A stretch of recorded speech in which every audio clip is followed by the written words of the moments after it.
Today, in the media conference with Lal Goel, which is brought to you by V4 News, Global TV, V4 Stream, Malnadu TV, News Gaon Se, Samvad Sarokar News, Organ Donation India Foundation and Gyan.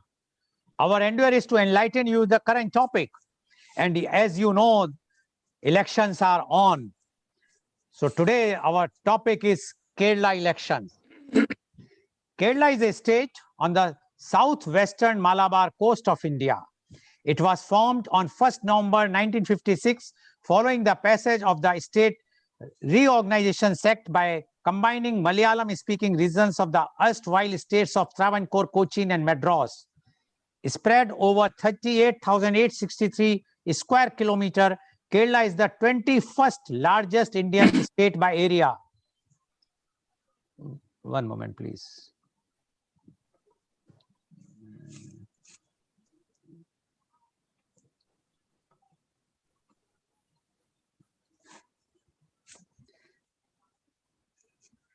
In the bordered by Karnataka, it is bordered by Karnataka to the north and northeast, Tamil Nadu to the east and south, and the Lakshadweep Sea to the west.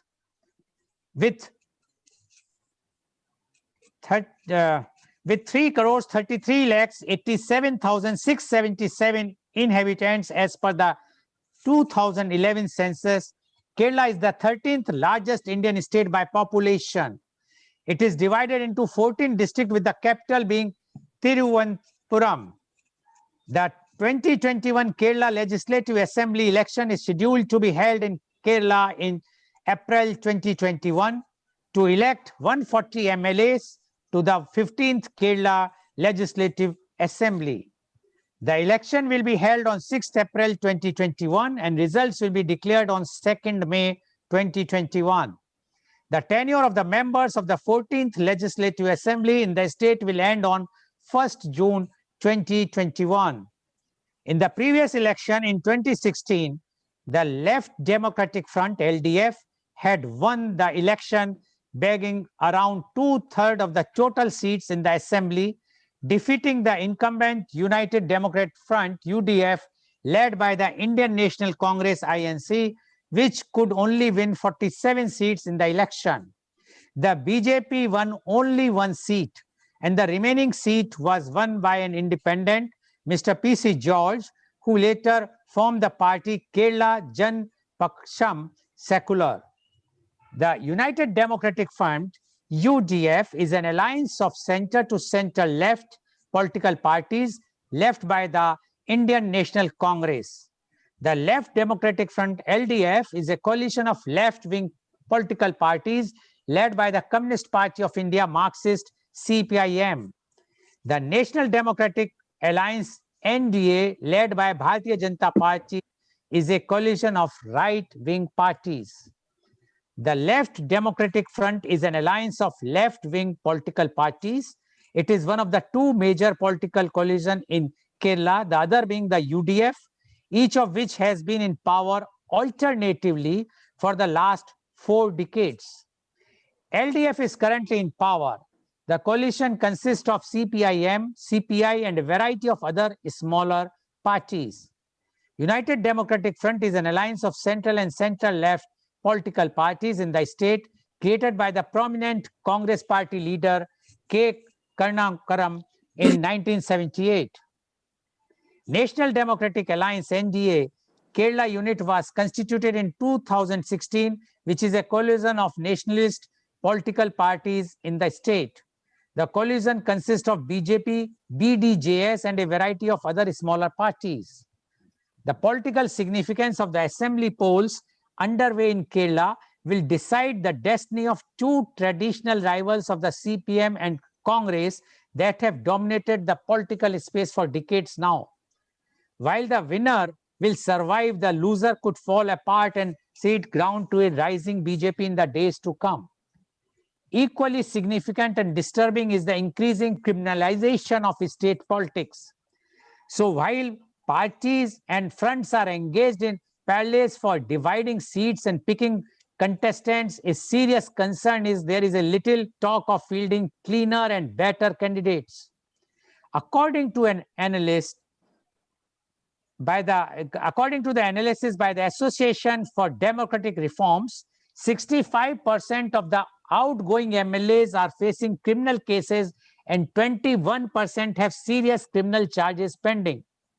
As many as 90% of the MPs elected from Kerala in 2019 had criminal charges pending, the highest among all states. The number of MLAs with a criminal background rose 17% in comparison to the previous assembly, and most of them will likely contest again.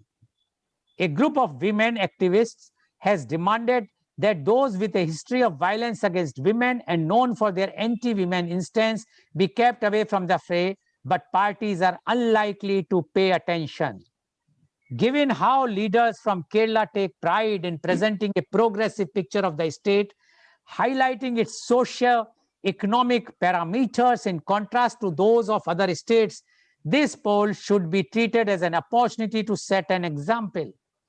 A cleanup is timely and parties can take up three challenges in this regard. 1. Field as few candidates facing criminal charges as possible. 0 would be ideal.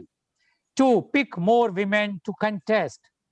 Greater the number, the better. The 140-strong assembly has just 9 women at present. 3. Give preference to young and new faces. About 66% of the outgoing MLAs are in the 51 to 80 age group. Irrespective of the election outcome, the parties that take up these challenges would have ushered in a change.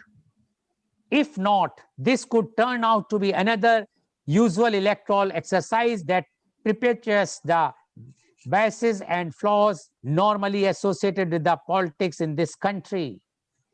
CPIM-led LDF has been on a dream run since it assumed charge in 2016. Pinarayi Vijayan, who took oath as the chief minister for the first time, has molded an image for himself as a bold leader, earning him the nickname Captain. The P. Vijayan government successfully marked the completion of Cochin Metro and Kannur International Airport. Though the projects commenced during the tenure of the previous Oman Chandi government, these are two major projects the left can boast of completing under their watch in Kerala. In the last 5 years, the government has also substantially increased the welfare pension for the elderly. While the pension was rupees 600 when UDF stepped down in 2016, it was increased in multiple phases in the current rupees 1,600. The Life Mission intended to provide free housing has also been a success story for the LDF. According to the government, over 2.5 lakhs houses have been provided to the beneficiaries during the past 5 years. The tenure also saw improvement in public health and public education infrastructure, mostly funded by the Kerala Infrastructure Investment Fund Board, KIIFB. The government also received praise for the COVID-19 management during the initial months and the way it had handled Oki cyclone, 2 spells of floods, and Nipah outbreak. In the 2019 Lok Sabha election, even as the Congress suffered a humiliating defeat across the northern belt, the party managed a near clean sweep in Kerala. Thanks to the then national president Rahul Gandhi, the Congress-led UDF won 19 out of 20 seats in Kerala, pushing the CPIM-headed ruling LDF to a single digit in the Lok Sabha. The key factor behind the landslide victory was the presence of Rahul Gandhi, who contested from the Wayanad constituency. The Congress hopes to recreate the magic of 2019 in this election as well. The Congress is led by a combined leadership of Ramesh Chintala, the leader of opposition in Kerala, former Chief Minister Oman Chandi, and PCC Chief Mullapalli Ramchandran. Ramesh Chintala had initially been criticized for not being sharp in taking on the government in Kerala Assembly. However, of late, Mr. Chintala seems to have come out with flying colors after putting the P. Vijayan government on back foot over data sharing allegations and trawler scam. During the COVID-19 pandemic, the government had an informal understanding with Sprinkler on sharing data of COVID-19 patients and people who were under observation. Mr. Ramesh Chintala raised this as data breach scam and alleged that the government was selling confidential information pertaining to the COVID-19 patients to an international firm. Though the government initially defended the decision, it later had to step back owing to direction from the Kerala High Court. During his Aishwarya Kerala Yatra, Chintala released some documents pertaining to an understanding between the government and an international firm regarding plans for deep-sea fishing.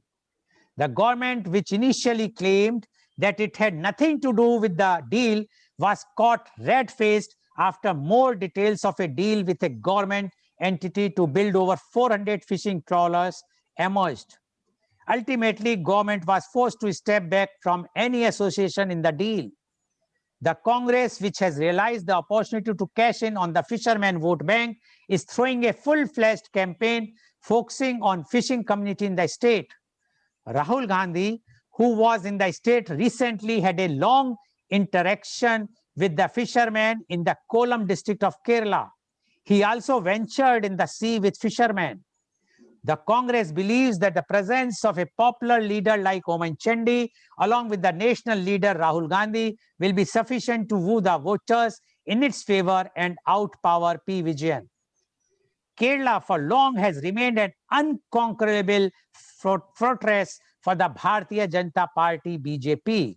But in 2016, they drew the first blood, winning from the Nemom constituency in Thiruvananthapuram district.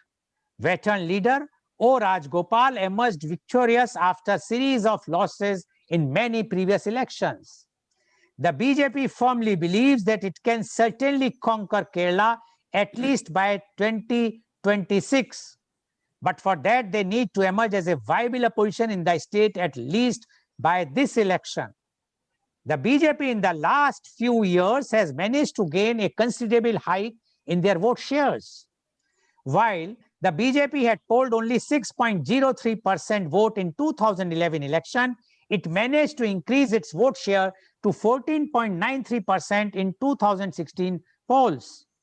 Though the vote share went down to 13% in 2019 Lok Sabha election, it managed to gain 15% votes in crucial local body polls in 2020. They also captured the Pendalam municipality in Pathamitha district where the Sabrimala temple is located. The BJP has managed to earn substantial ground in the Sabrimala women's entry protest of 2018. Following the change in leadership, the party has worked hard to increase its presence on the ground. The party has also managed to rope in prominent faces from across the spectrum in the recent years. Former Kerala DGP Jacob Thomas, Metroman E. Sridharan have joined the BJP recently. However, the party does not generally believe that it may come to power in this election. Now, as far as the opinion polls are concerned, all the recent opinion polls conducted by different polling agencies are predicting victory for LDF. On March 15th, 2021, ABP News C voter opinion poll gives LDF 77 to 85 seats, UDF 54 to 62 seats, and NDA 0 to 2 seats. On 15th March 2021 only, again, Media One Politic Marker opinion poll gives LDF 74 to 80 seats, UDF 58 to 64 seats, and NDA 0 to 2 seats. On 8th March 2021, Times Now C voter opinion poll gives LDF 82 seats, UDF 56 seats, and NDA only 1 seat.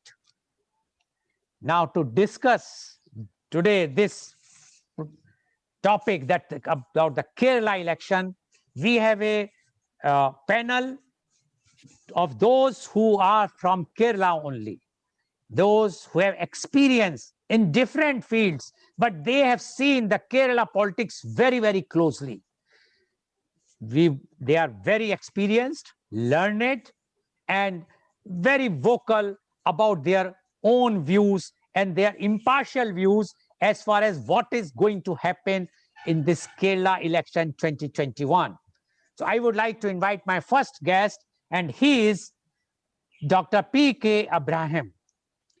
Dr. P.K. Abraham is a dynamic leader with rocket speed in transforming organizations. He had transformed a media house that was almost at the verge of a breakdown back into its glorious days.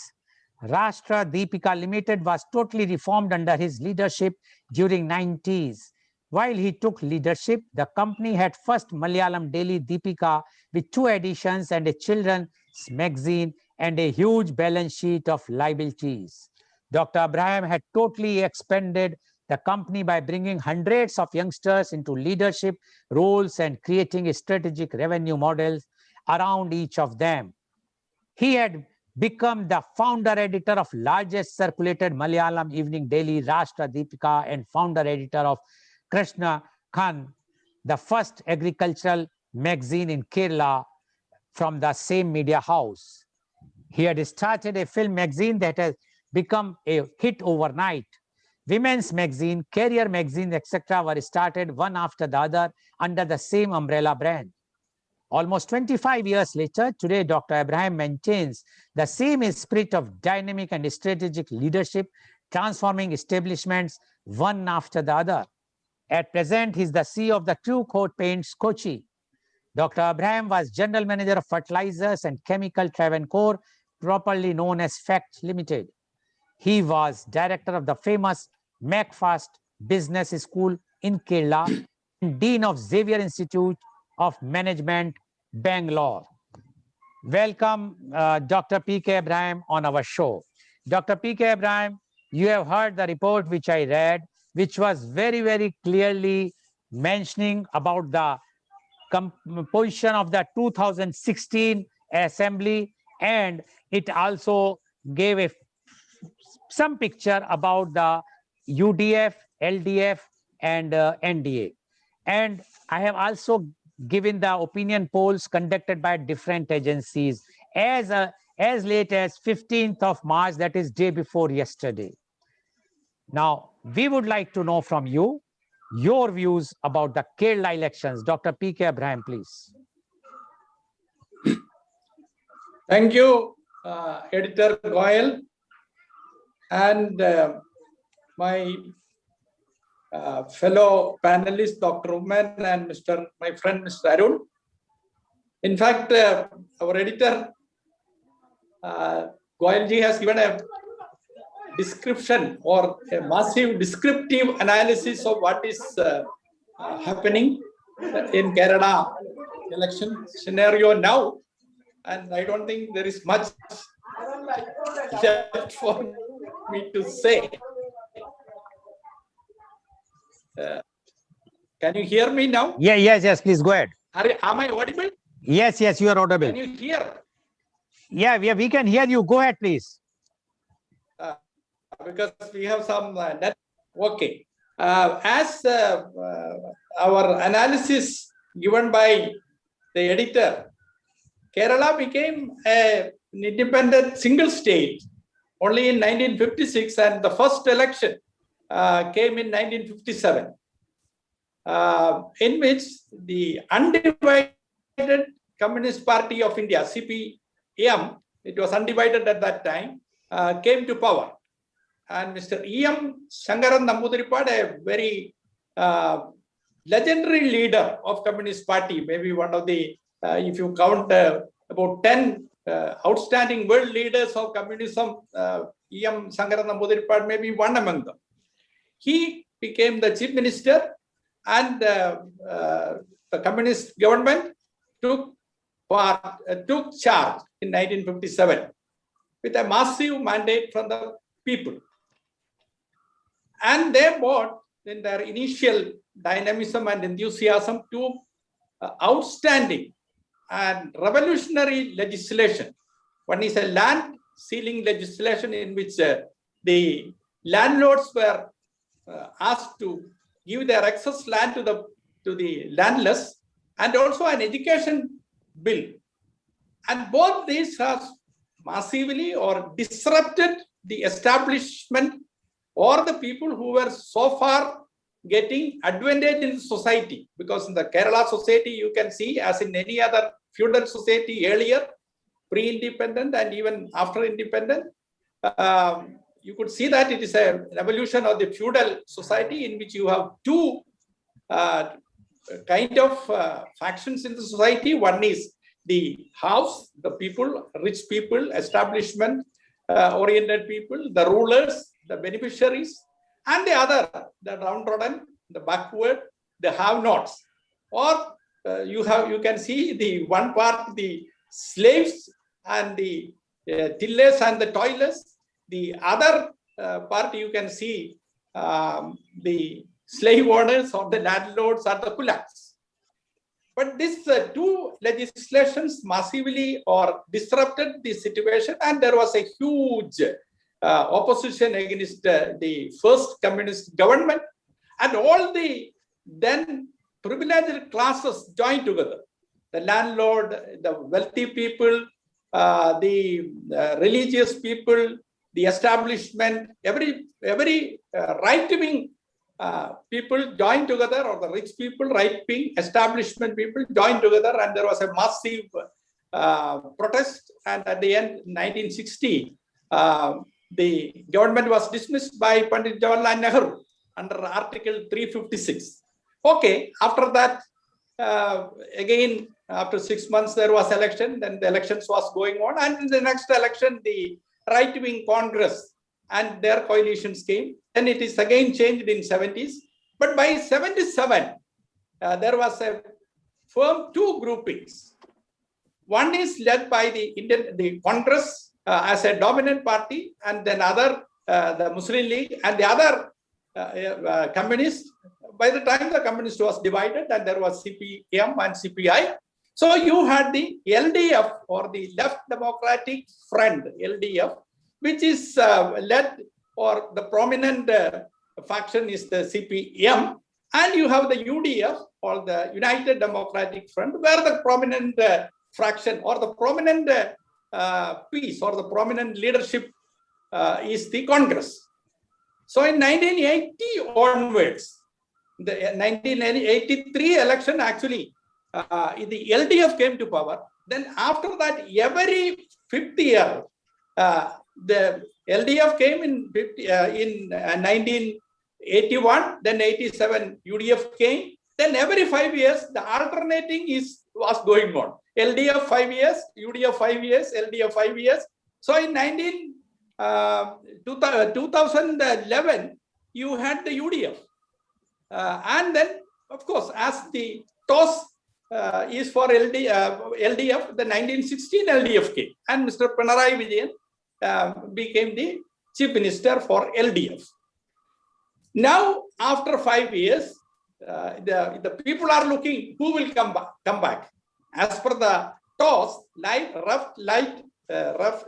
right, the UDF should come. So they are now looking forward for their chance of becoming the rulers of Kerala. Why this change every year? Because ideologically or in substance, there is no much of a difference between the two parties. Both are authoritarian. Both are parties serving for themselves, not for the people by and large. Okay, they rule, but both are equally corrupt. Both are inefficient for the governing the state. And though everyone says that the left say we are for the people, we are for the poor. The right also say the same thing. Everybody says that we are for the development of the state. We are for giving employment to everyone. All these both people say, but no one will fulfill any of those things when they are in power. So the people are thinking, okay, now this time we are giving to UDF. Let us see what they are doing for 5 years. They are disappointed. For the 6th year, the other people come. So this is how it has been alternating every 5 years, because there was no other alternative for the people. Now, the analysts, the pollsters, and the political pundits are wondering or finding who will come in this election and why and what is happening. In fact, there are certain advantages or the strategic cards the present government, that is Mr. Pinarayi Vijayan's government, played. The first one is the leadership. The Communist Party and the communist-led LDF was always led by very charismatic leaders always, and they had, as you, it is a cadre party, as you know. They are highly disciplined. Okay, dissents were there, divisions were there, but by and large, they are a monolithic, disciplined party. And Mr. Vijayan is a very outstanding leader. In fact, I remember Vijayan, Pinarayi Vijayan, because we were from the same college, Telicheri Brannan College. He was a student, but not much junior to me. He was in the first year of the degree. I was in the final year. At that time, Mr. Vijayan was not a very forward or very outstanding student, but he was good. He was in the SFI at the lower ranks, not at the higher ranks. But when he came to the final year, he became a thorough, full-blown grown leader. And he led the SFI, and then it was history that he step by step, keeping his positions in 2016, as you know, he became the chief minister. And he is a very charismatic and very disciplined and very for him is a very charismatic and very efficient and a very good leader, and he is the final word in that party. So the leadership is one factor in LDF.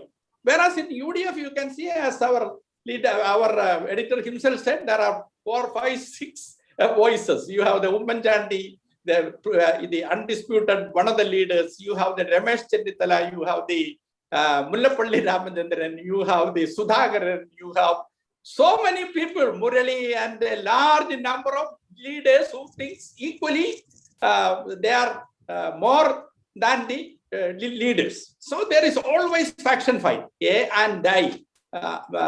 Faction fight is there. So that is one strategic mistake. But in the other hand, they have the LDF has the strategic advantage. The second is by default or by design, for the last 5 years, the administration of the LDF was reasonably very good, and you can even say that you can give a 5-point mark, a 5-star rating for the administration, because they have very ably managed the disaster of 2 major floods and a very massive tsunami-like storm, which we call Oki. Then first time massive pandemic, that is there was an earlier smaller pandemic, but now you have the COVID-19, and you know that the government has very efficiently managed it. We don't say 100%, but compared to all other states, if you rank the LDF management of the COVID, especially under Mr. Vijayan and his health minister, this is one of the best in India, and maybe even all over the world. It is a very good management. So that in that way, they have done it very well, and their administration in the development area, especially new projects, existing project, own project, as well as centrally assisted projects, like our editor was saying about a few projects like Kannur, and also our metro, and also the gas pipeline to Mangalore from Kochi, and the massive build of the roads, then the primary facilities like school development, health development. All these are, I must say, compared to the previous 5 or 6 alternative LDF, UDF governments, the best. And more than that, the welfare area, the government has done outstandingly well. In fact, more than 80 lakhs of households were benefited by the welfare measure, by direct administration of the pension schemes, and also the kit and all the other benefits they have given. So in this, and the selection of candidates, they have done outstandingly well. So they have now an outstanding edge over, or these are the strategic advantages of them. If you come to the UDF, they have a few strategic blunders they have done. The first one is, as you know, as you people analyze the Kerala politics, you know that they have driven away, the UDF has driven away the Kerala Congress the Joss Manning group, who are the people's choice, especially the Central Travancore dominant caste, the Syrian Christians. They are the dominant group in Kerala Congress, the people's, with the People's Party. They have driven this Kerala Congress in the Central Travancore area from UDF, and they have joined the LDF. And definitely with that move, they have lost at least directly 15 to 20 seats, only because of that. Apart from that, of course, the LDF has their own strongholds, their own mass base in Malabar area, and also in the south. And in the central, they were a little, the central Kerala, they were a little weak traditionally. But this strategic blunder of the Congress or UDF, and the advantage taken by the LDF by embracing the Kerala Congress has definitely given them an edge in Central Travancore area, where they were not very dominant. And the second strategic blunder, definitely, as you all know, that they have been fighting each other, cats and dogs, and that is going on. And the third thing they have done, alienating the electorate, is their insult of some of the women leaders belonging to their party itself, like Latika Subhash and Bindu Krishna and all that. They are all very senior, massive, popular women leaders of Congress, but they have publicly insulted them, publicly abused them, publicly made them eat humble pie, these senior women leaders. So the women voters are absolutely angry, whether they are in Congress or in other parties, with the UDF group. So like that, they have made a couple of blunders, and that goes on for their undoing. Now, there are two factors in this which are unknown or which will disrupt. One is BJP, not per se the traditional BJP, but BJP who brought Mr. Sridharan, the Metro Man, and that will make a difference in BJP. There is no doubt that. Then there is another unknown faction, that is our Kidakkampalam. There is a small outfit called 2020, that is the Kittas group. They are dominant in that panchayat, and they were ruling that panchayat separately. with no political lineage for some time. But in the case of Kizhakkambalam Kitex, I'm sure that it is only a local phenomena. But in the case of BJP, with Sridharan leadership, and everybody knows, I don't have to explain who is Sridharan, what is Sridharan and all that, how people are keeping him at a very high esteem. People look forward or look up to him as a person who can make some substantial difference in Kerala politics. But now it is very short time for him. Therefore, the BJP at this time may get only a very few seats, not majority, not even in double digits, but only in single digits. But in 2025, they will make a comeback, and that will be the real game changer. And for the time, this election, I am sure that, or I am not saying that all the analysts are correct or the pollsters are correct, but as we see the situation, the LDF has a definite edge. This is my submission, sir. Okay, thank you very much, Dr. Abraham, for giving your detailed analysis about the Kerala elections. And as Dr. Abraham has given his views, which clearly shows that he is supporting the LDF, and he has highlighted the achievements of LDF.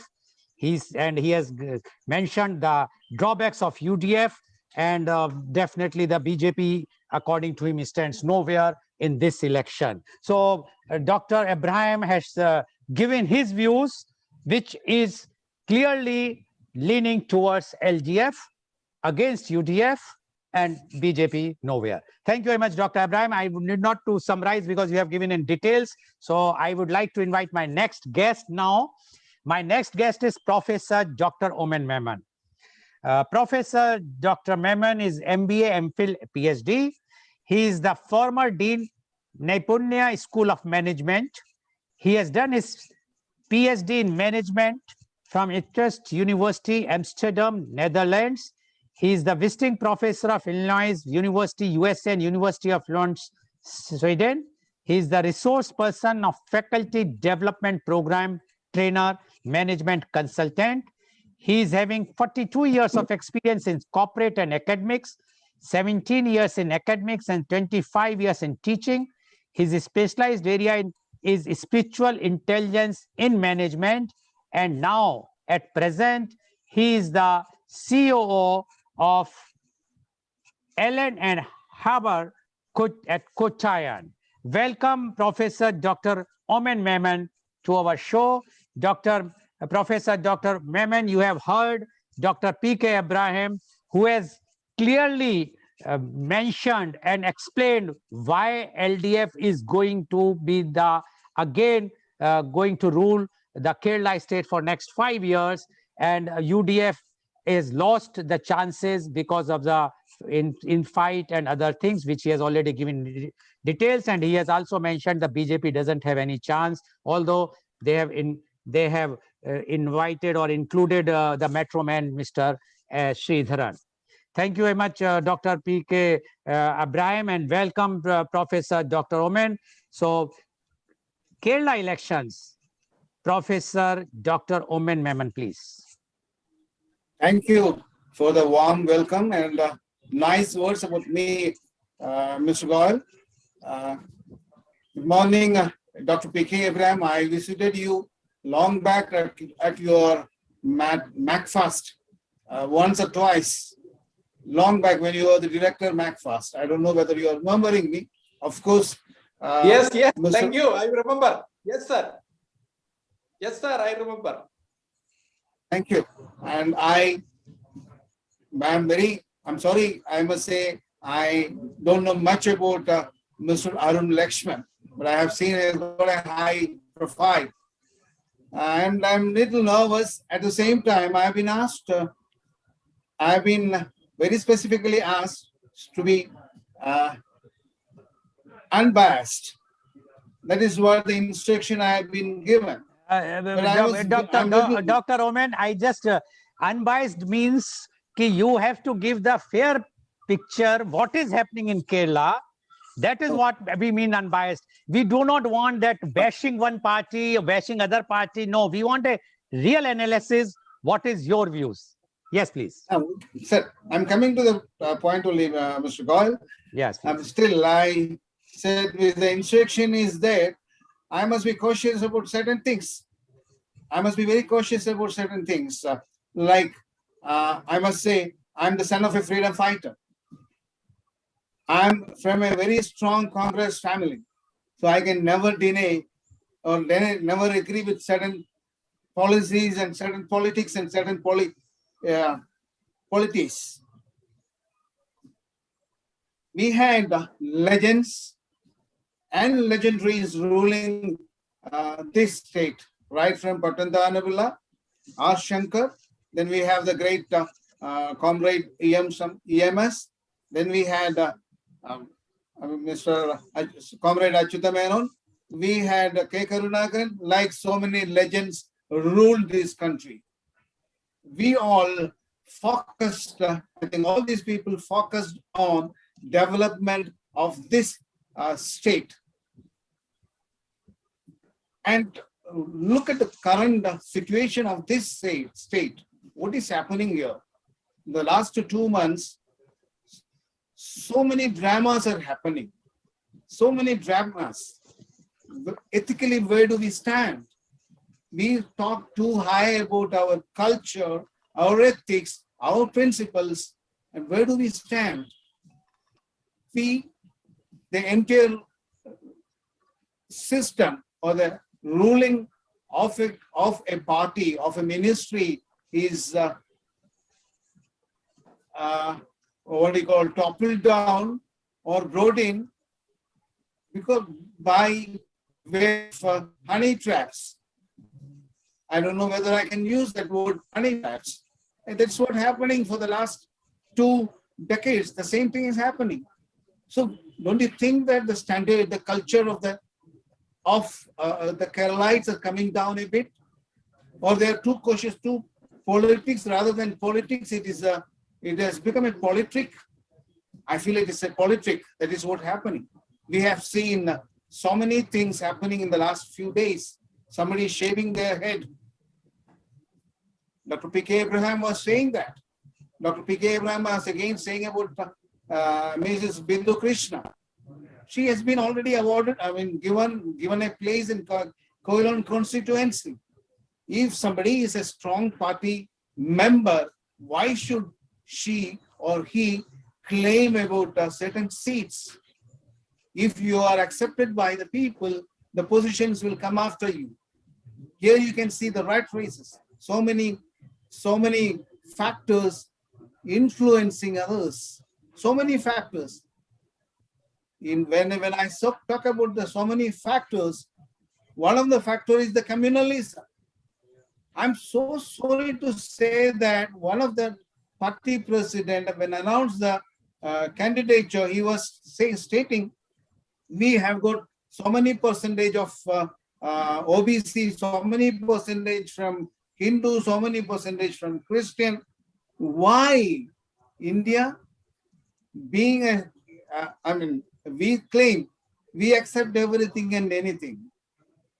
And we say the party president announcing the candidates stating that so many are Christian, so many are OBC, so many are this, that, I don't know what all things. The best part of the announcement of this election is that we can see a transition.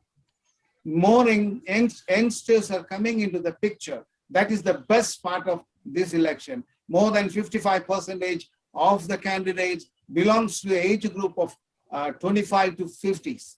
That is the best part of it. Right? Which are irrespective of the party, we must admire that. We are realizing, the political parties are realizing the realities.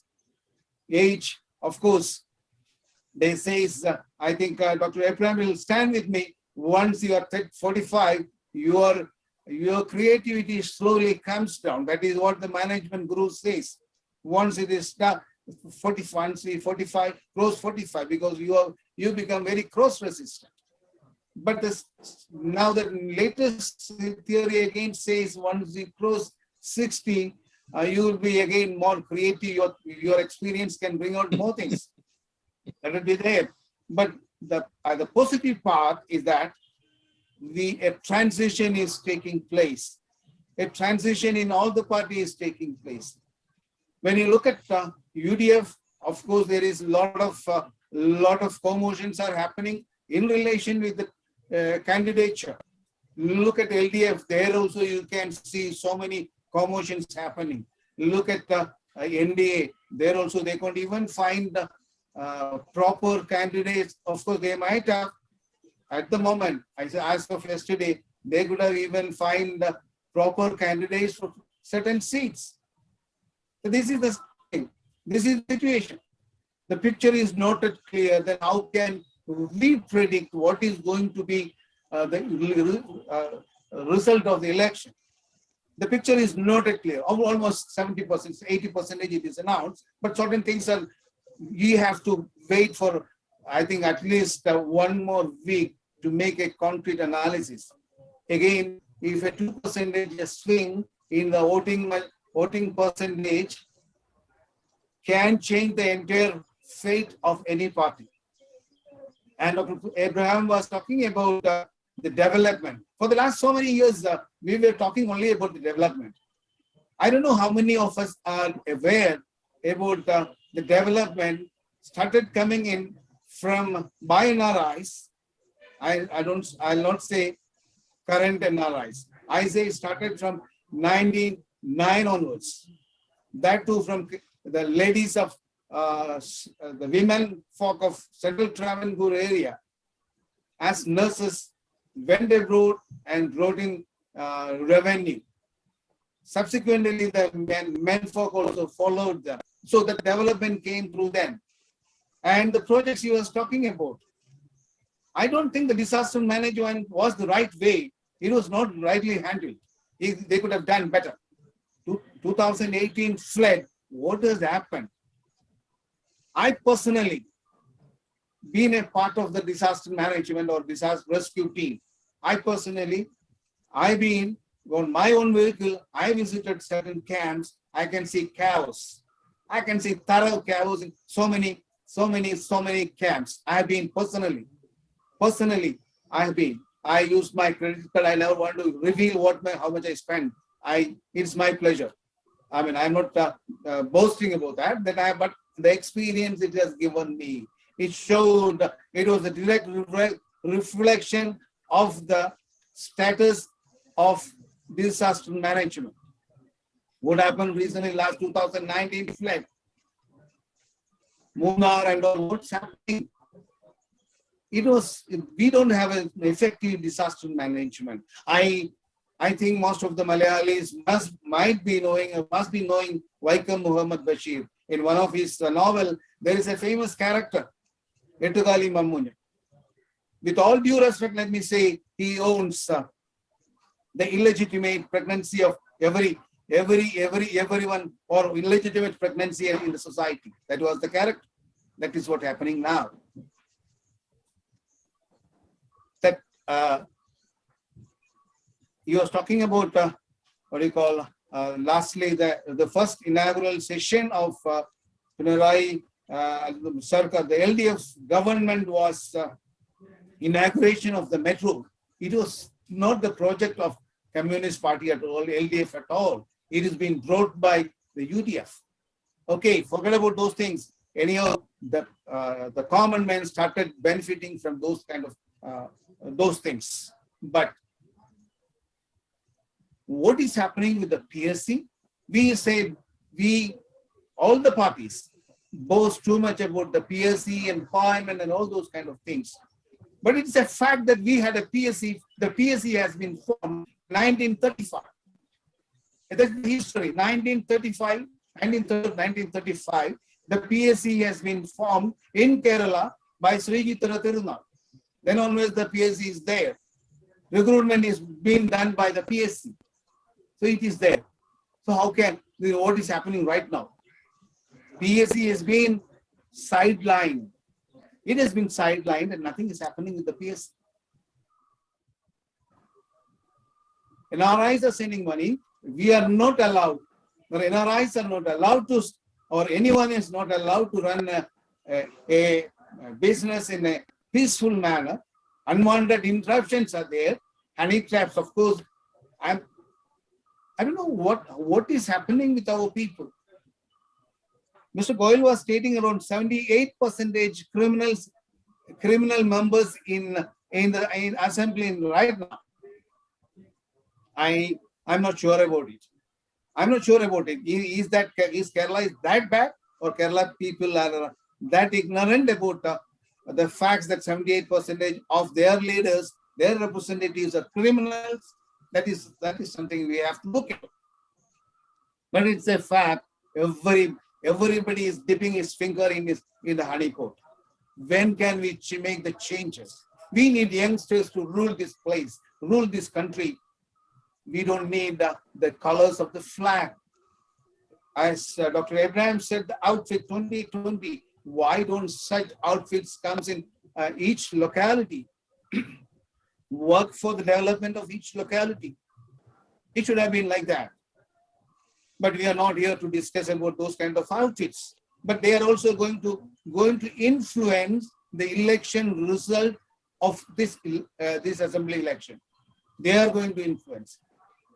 If this election going to be a hung assembly, 2020 definitely will decide. Definitely they will decide. At least they will have one or two seats. Definitely they will be having representing Ernakulam and the Kizhakkambalam constituencies. And today's paper said there is an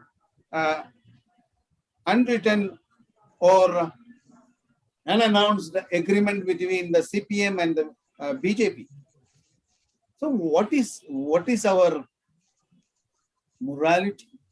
What is our ethics? Where do we stand as far as ethics is concerned? We are a big zero.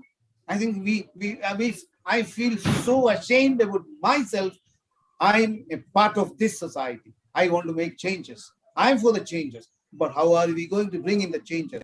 Of course, the ballots can make changes. But people carried away with offers. Last 9 or 10 months, the people in Kerala are fed by the government.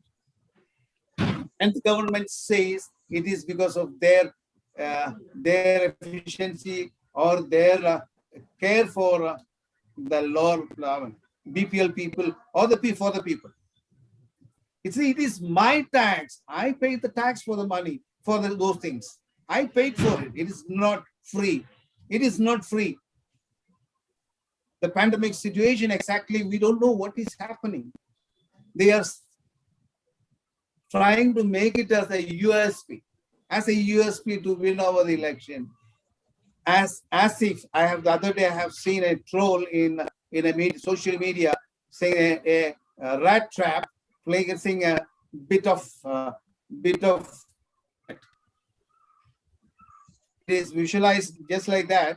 The bit of coconut is this free ration. My goodness, we do have 99,000 billion surplus food grains available in this country. And this is free ration. It is free ration because it can be given as free ration. You do not have to spend anything. Only thing you have to manage it properly. The ration, we had a rationing system, well-planned rationing system. It is not because of anybody's magnanimity. It is just like it happened just like that. Or they had surplus food grains. The central government agreed for that. So it has been the state governments started utilizing it. And definitely it should not decide the fate of decide the ballot. The ballot, vote for the young people, irrespective of the party. Young people below the age of 40 must come in and rule. Of course, there must be someone to guide them, some seniors. Yeah, somebody is to guide them. Then the changes, you can see the changes. Young man, 40, that must be the age you have to fix. We need to fix. Or we have to support those candidates. Young people with lot of energy, enthusiasm, and creativity. Let them come. Then let them find new plans and new projects. I don't want to take away any someone's cake. The cake is cooked by someone, and I am happy to eat it. That is the attitude now. You cook your cake and you eat it and you share it. That should happen, and that's not happening. That's all I have to say. Thank you for patient listening. Thank you very much. Thank you very much, Dr. Oman Memon, for giving your views.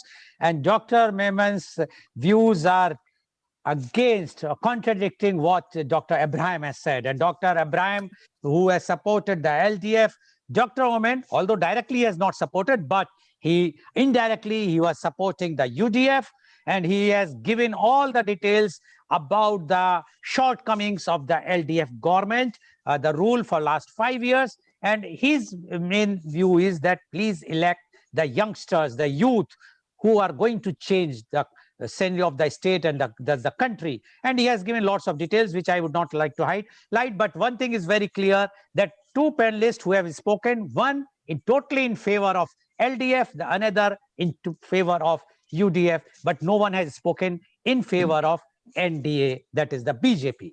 So now, thank you very much, Dr. Oman Memon, for giving your very, very frank views. Definitely in the next round, I am going to ask the question regarding the UDF to you only, and the LDF to Dr. Abraham. But now I am going to invite my next guest, and he is Mr. Arun Lakshman.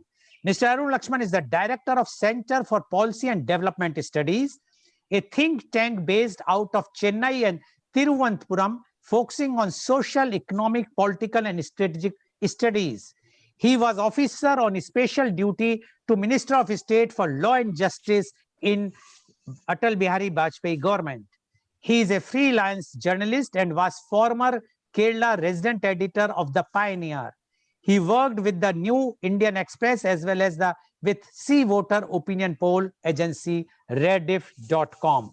Welcome, Mr. Arun Lakshman, on the show. Mr. Arun Lakshman, you have heard the views of Dr. P.K. Abraham as well as of the Professor Dr. Oman Memon. And both the views are contrary to each other. One supporting LDF outrightly, other contradicting, discarding LDF outrightly, definitely supporting UDF, but none of them has given any weightage to NDA. You have worked with Vajpayee government. Definitely, you will be aligned with the NDA. It seems. Let's see and listen your views on Kerala election, Mr. Arun Lakshman, please. Good morning to all of you. Dr. P.K. Abraham, my friend, and he's a very senior media consultant, and I know him very well. I would like to say that I am also a product of Brand College, Talsheri, as Sri P.K. Abraham and as the Chief Minister of Kerala, Sri Pinarayi Vijayan. I heard a lot about Dr. Oman, and it was wonderful listening to you. And you have put across your points in a very candid manner. So, and Mr. Goel, actually, I was representing Mr. P.C. Thomas as his OSD in the Vajpayee government. It is a Kerala Congress minister. I need not be aligned with the BJP like that. And as both Dr. P.K. Abraham and Dr. Oman said, BJP don't stand a chance in Kerala elections. And how can somebody support the NDA coming to power, or for the matter, even the opposition? No, they will not. As of now, they will not.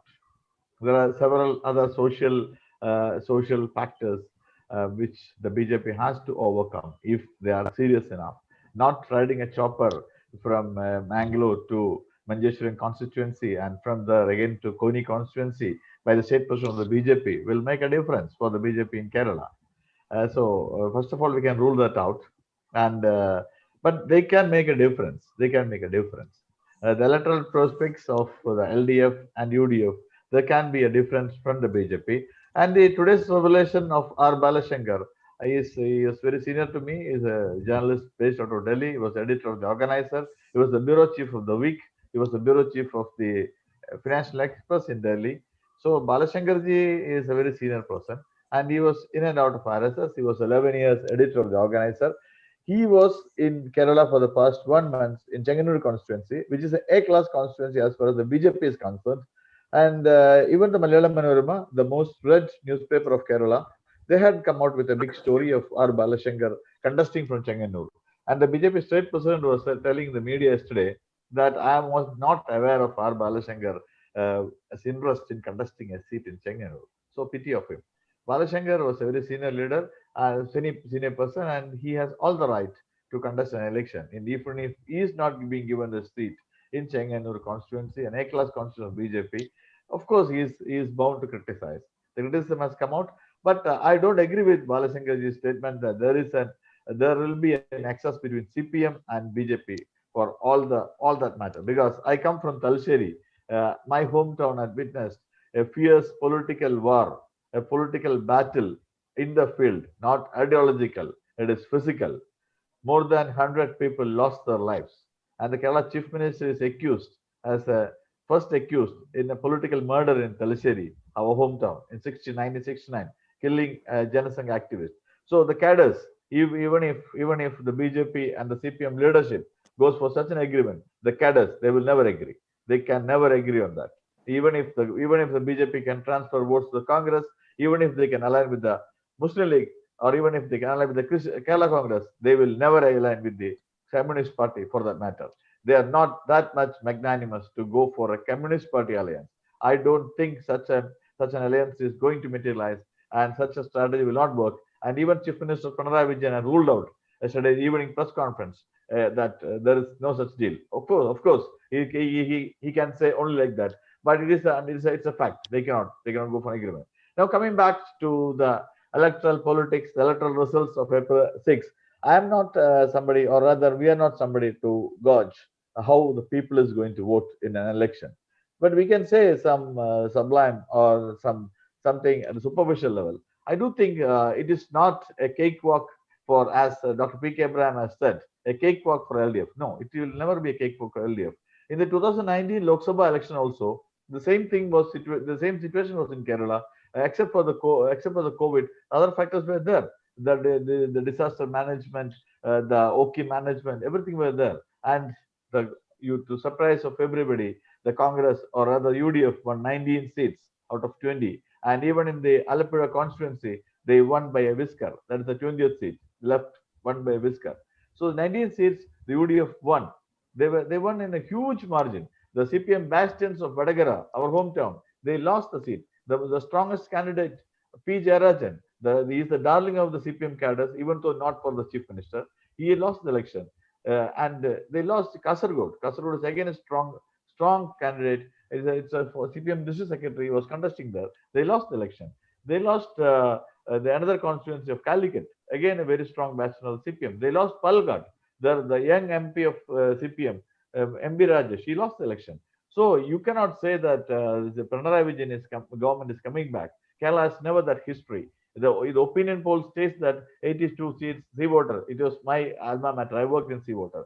They said 82 seats. And again, the Media One television yesterday said the 74 seats. But I don't think that there will be that much of a repeat. There can be a UDF surprises. The UDF candidate list was good, excellent list. It is 55 to 60%. They have given, for the surprise of many, they have shelved very senior leaders of the Congress party. K.C. Joseph don't have a seat. M.M. Hassan, the UDF convener, don't have a seat. Paulo Ravi, another senior leader, don't have a seat. The KPCC president Mullapalli Raman not contesting the election, senior leader. So the UDF has given a young leadership compared to their earlier list. It is a very good list.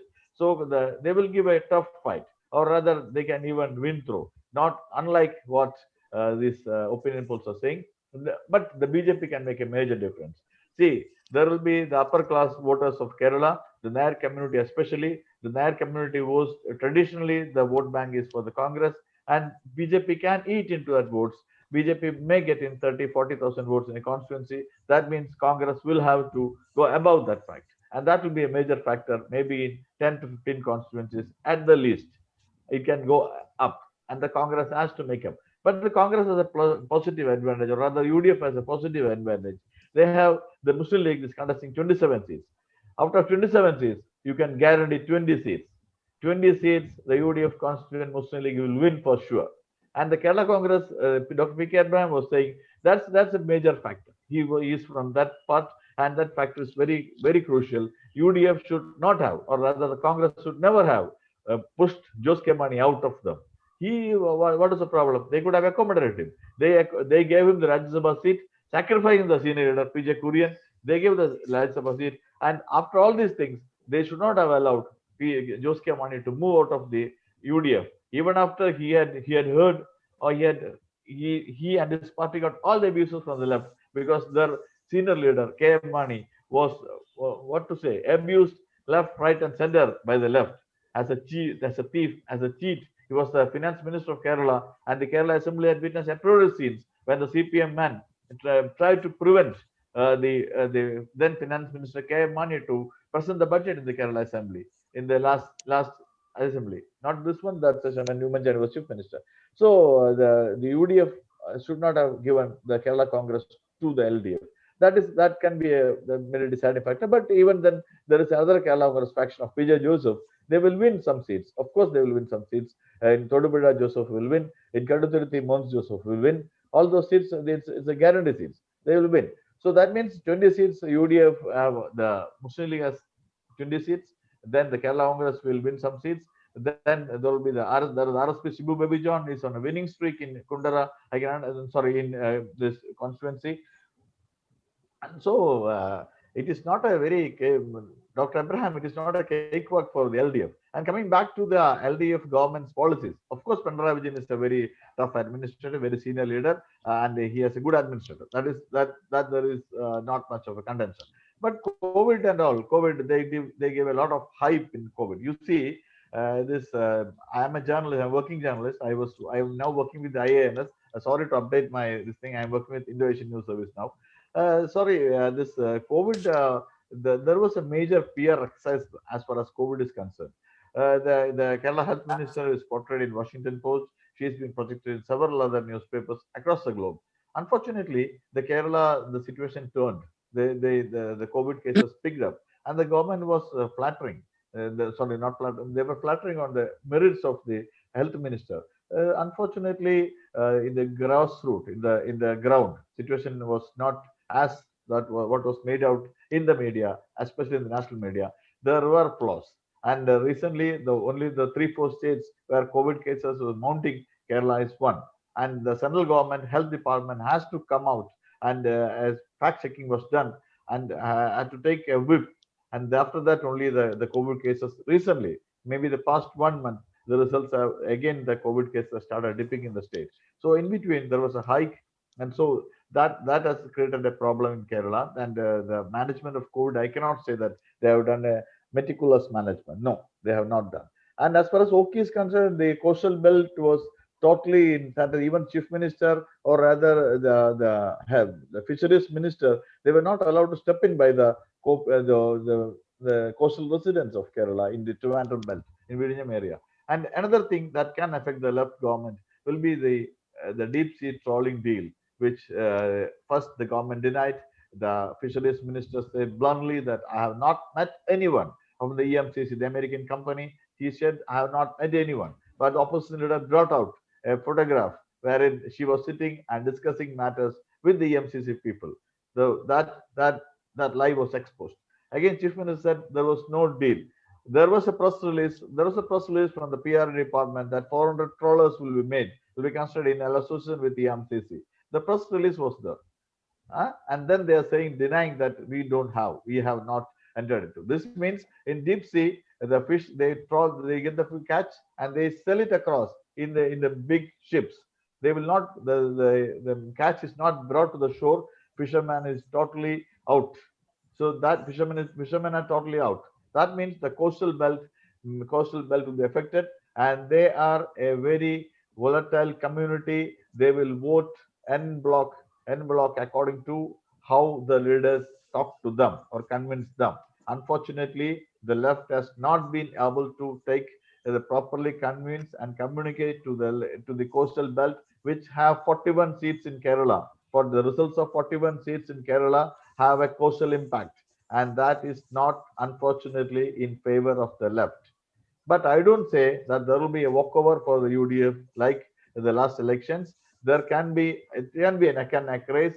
We cannot predict the outcome, but I still find with a leader like Uman Chandi at the helm of affairs, the Congress has brilliantly brought Uman Chandi back to the center stage. Uman Chandi is a grassroots leader of Kerala. He knows the first name of the bloc president of Congress party in Kerala in all the 140 constituencies. In all the 140 constituencies, I say. The only leader maybe in Kerala who knows, who can address the first name of the grassroots unit leader. That is Uman Chandi for you. So that means he knows the pulse of the people. So such a leader is at the helm of affairs. And regarding coming back to the tonsuring of Fed by Ladika Subhash, see, as just like Professor Uman has told, if you are with the party, the position will come back. Ladika contested 3 times to the Kottayam Jilla District Panchayat. She won thrice. She was made the District Panchayat president. District Panchayat president is half a minister, mind you.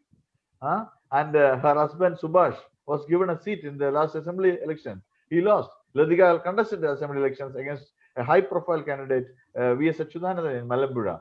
So you cannot do that. When the party is announcing the candidate list, you cannot tonsure your head in front of the state headquarters of that party. It is totally unrealistic. It's backstabbing for the party.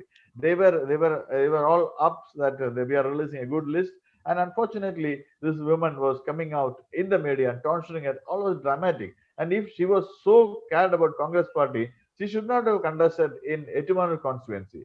See, your alliance partner is contesting the seat. The Kerala Congress Joseph is contesting the seat, and against the CPM district secretary. So that means that, and she is now contesting as independent. She claims that she will win the seat, like George Joseph Padipara. I don't think she will get even the deposit. I don't see that. The ground is something different. And Bindu Krishna, she was weeping. That doesn't mean that she is not given a seat. It was already the Congress party has given a seat in Kollam. And one more thing, coming back, all of us, Dr. P.K. Abraham and Dr. Uman would be remembering when the Nedimbasheri airport was being formulated by the one of the towering leaders of Kerala, K. Karunakaran. When Karunakaranji started operating or started inviting proposals, the DYFI, the youth wing of CPM, and the state secretary S. Sharma, he was the state secretary, he told press, the aeroplane will land in Nedimbasheri only through my dead body. Okay, and then the airport came. It is one of the busiest airports of India, of our country.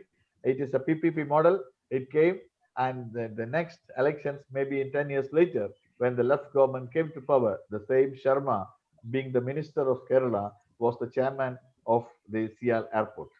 So CPM people, their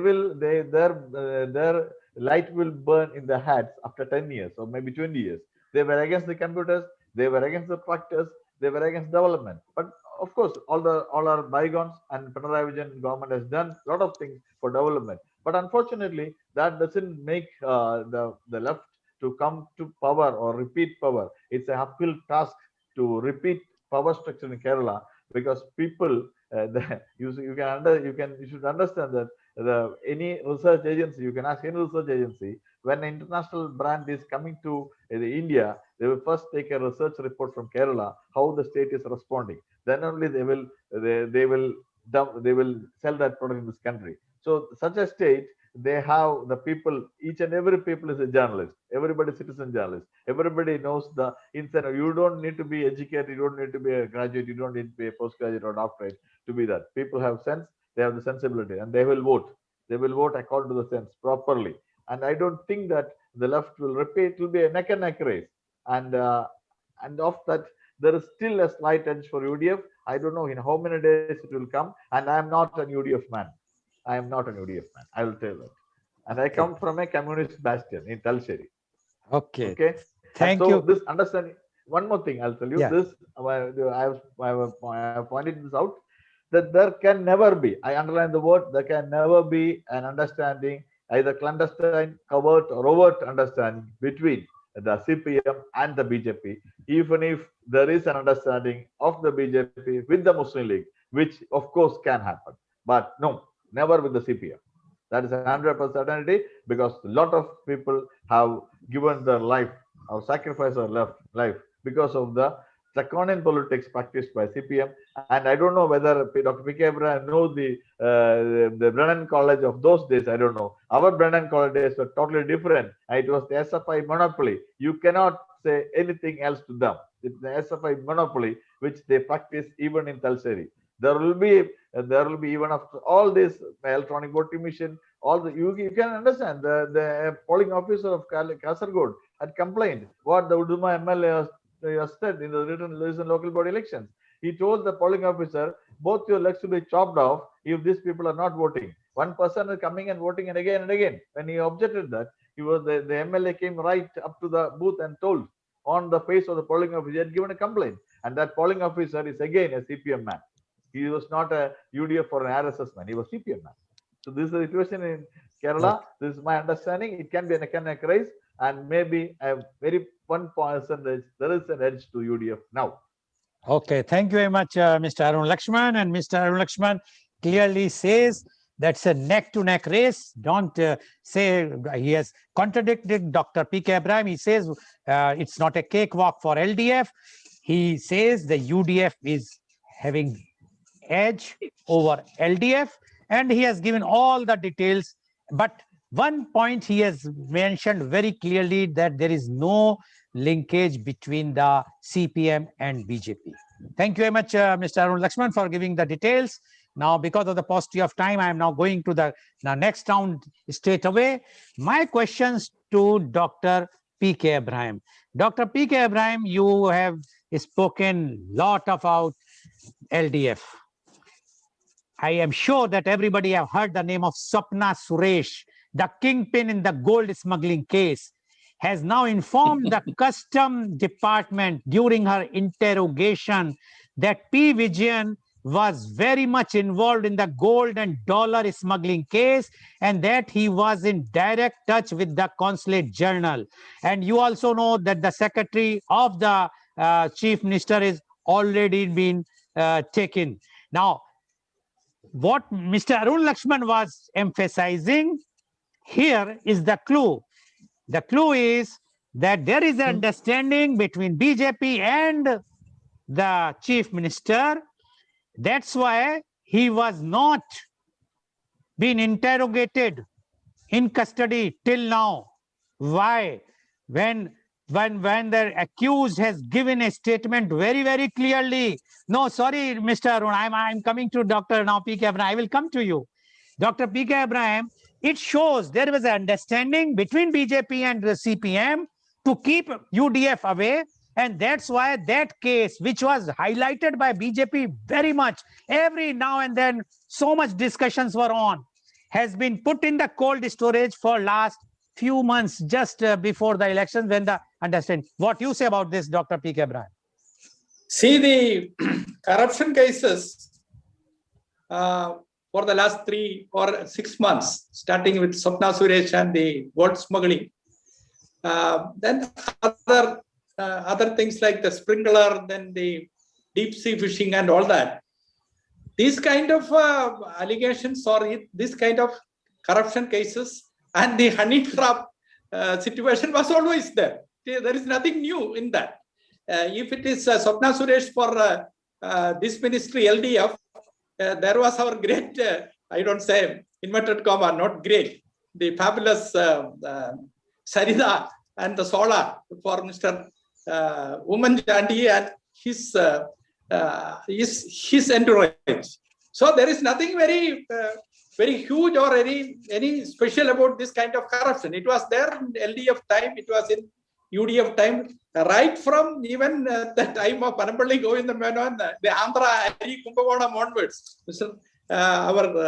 Our senior Dr. Maman must be knowing the Andhra Ari Kumbakonam of Panampalli Govinda Menon's time.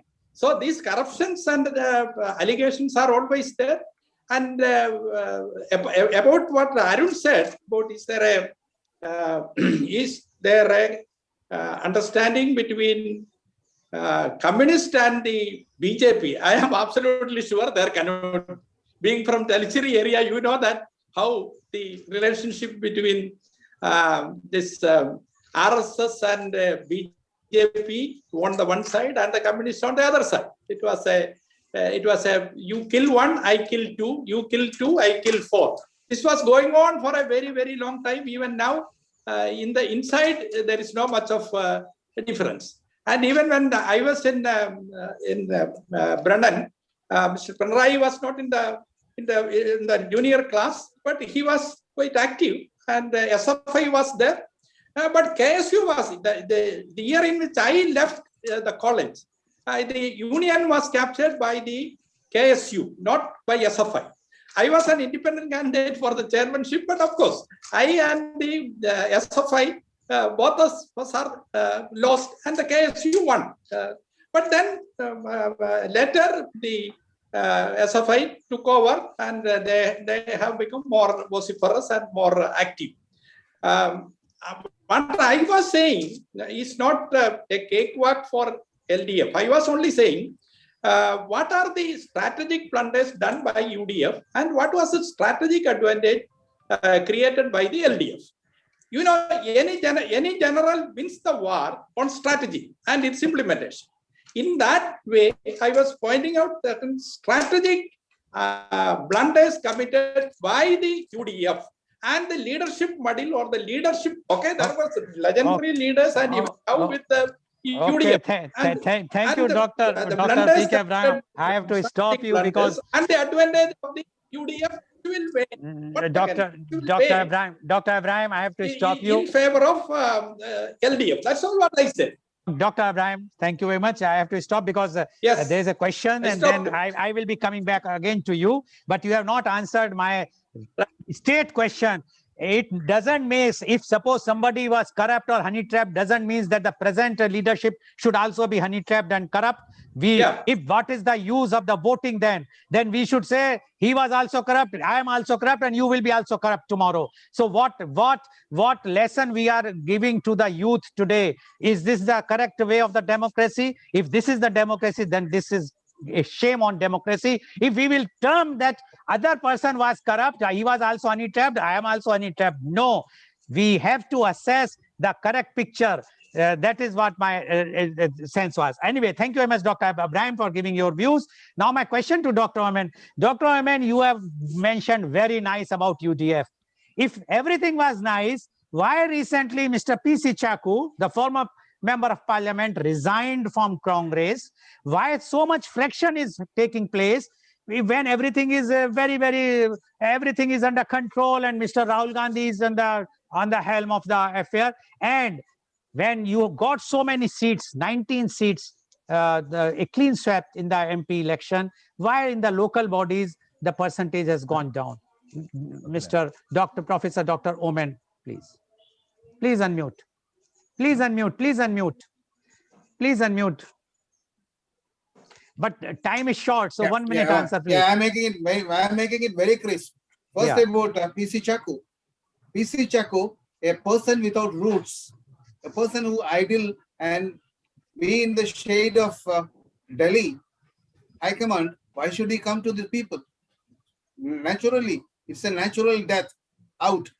There's nobody repent about his resignation. And the second question, will you repeat the second part of the question, sir? I was saying that if everything is good, very nice for UDF, then the local body, the election, yes. Oh, yeah, I got it, sir. Local body election, that is, I said, the first part I said, sir, local body election, the free supply of ration was there. That's what I said, that's a rat trap. The rat trap was there, and people fall for that. The consideration was that I'm not starving. I've been taken by care by the government. That's what is trap. The same thing cannot happen again. You can be in a trap once, not twice. Okay.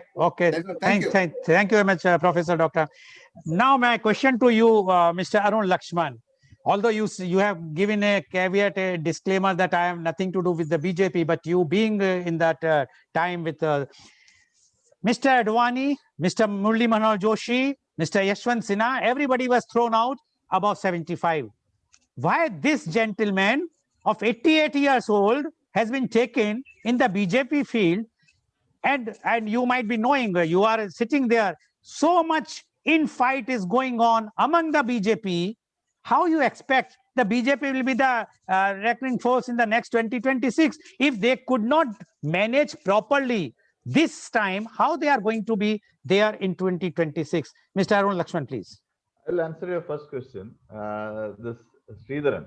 Actually, BJP want a mascot in Kerala. They want a mascot. Somebody, the middle class, somebody, no, I don't say that he can make a difference, but somebody the middle class can align with. The middle class would like to see, oh, Sridharan is here in BJP. Oh, the corrupt, the anti-corrupt face of Jacob Thomas is here in BJP. TP Senkumar, the former DGP, is in BJP. So we can also align with the BJP. Is not a force which is untouchable. That may be the plan. 88 years old, okay, that is a different. My only one point is, it means Mr. Advani, Mr. Murali Manohar Joshi, Mr. Yashwant Sinha were corrupt. They were not the mascot for the BJP in the national election. On the Kerala election, the BJP has changed their policy and adopted one person which is 88 years old, while their policy was clear about 75 years. Except Mr. Yedurappa of Karnataka. See, if you have to break the labyrinth, you may have to make some compromises. Okay. Not compromise, some evolutions or rather adventures. Okay. Now next, yes. Next, what was this thing that BJP is coming back? Huh? Okay. Yeah. BJP until and unless they settle their house in order. They have to settle their house in order. The Congress, you can say the Congress, there are a lot of infighting, 3 groups and all. But congressmen, during election time, they will patch up everything and they will fight the elections unitedly and they will win. That they have proven. BJP is a nascent force in Kerala, and if it's a big if they don't set their house in order, they set apart difference. They settle their differences and come back as a united force, telling the people a development plan. Not a communal plan. You cannot talk to Kerala on a communal plan. You should not have brought in Yogi Adityanath to start the campaign of Surendra in Manjeshwaram. You should have brought in maybe a Nirmala Sitharaman or maybe a Smriti Irani or maybe a Piyush Goel, an English-speaking suave people, and not Yogi Adityanath. There's nothing Kerala want to read from Yogi Adityanath. Okay. Thank you very much, Mr. Arun Lakshman. Now my last round, only your one answer, Dr. P.K. Abraham. LDF, UDF, NDA, which one is going to win this election, according to you? Only one name. Dr. Abraham, LDF, UDF, or NDA, which is your choice? Who is going to win, according to you? I think he's not there connected. Professor Dr. Oman. I strongly stand with the UDF. Okay. Mr. Arun Lakshman. It's a tricky question, but I do feel UDF is coming back. Okay, very good. Dr. Abraham, are you there? Can you hear me? No, but he has given his stand very clearly that he is with the LDF. So today you have seen the strong views of the Kerala people, because everybody knows. Dr. Abraham, are you there? Can you hear me? No. Hello, sir. Yes, there Dr. is some Abraham. problem in the hearing. No problem. Just one answer. I am here, but there is okay, just one answer from you. According to you, who is going to win? LDF, UDF, or NDA? I find that only answer. Please, one answer only. LDF, UDF, or NDA? No. What is the question? What is the question? Who is going to win this election? LDF, UDF, or NDA? Can you repeat the question? Who is going to win this election? Can you repeat the question? There is a breaking no, of. I think there is a problem. Okay. Oh, one answer, LDF. Okay. Thank you very much. We got your answer. LDF. So you have seen. Okay, thank you. So you have seen today. You have seen today that all the 3 panelists have very, very strong views. Majority is with UDF, although the poll predictions by the different agencies predicting LDF ahead. But as we know that Kerala is the most literate state in the country, and the people there are more literate than anywhere else. They know whom to vote and whom not to vote. We will come to know on the 2nd of May when the result will come. Thank you very much, Dr. P.K. Abraham. Thank you very much, Professor Dr. Oman. Thank you very much, Mr. Arun Lakshman, for joining us. Today's program has been live telecasted by V4 News, Global TV, V4 Stream, Malnadu TV, News Gaon se Samvad Sarokar News, as well as it was shown live on Facebook and YouTube. And our endeavor is every day to bring a new topic. And tomorrow our topic is again on election. That is media conference with Lal Goel, West Bengal elections. And tomorrow our panelists are Dr. Rajiv Anand, Senior Psychiatrist, Mumbai, Dr. Surjit Bhattacharya, leading plastic surgeon, renowned blogger from Lucknow, Professor Om Prakash Singh, MD, FRCP, Editor-in-Chief, Indian Journal of Psychiatry, ex-HOD Psychiatry, NRS Medical College, Kolkata, Mr. Mrigank Saha, Chief Executive Officer and Founder, MKS Technology Incorporation, Lucknow, Advocate Rinki Deb, leading corporate lawyer, Lodha Ventures Private Limited, Mumbai. So they will be giving their views about the West Bengal elections tomorrow. So please tune in tomorrow for media conference Lal Goel at 10:30 a.m. Thank you all the panelists and thank you all the viewers for watching media conference with Lal Goel.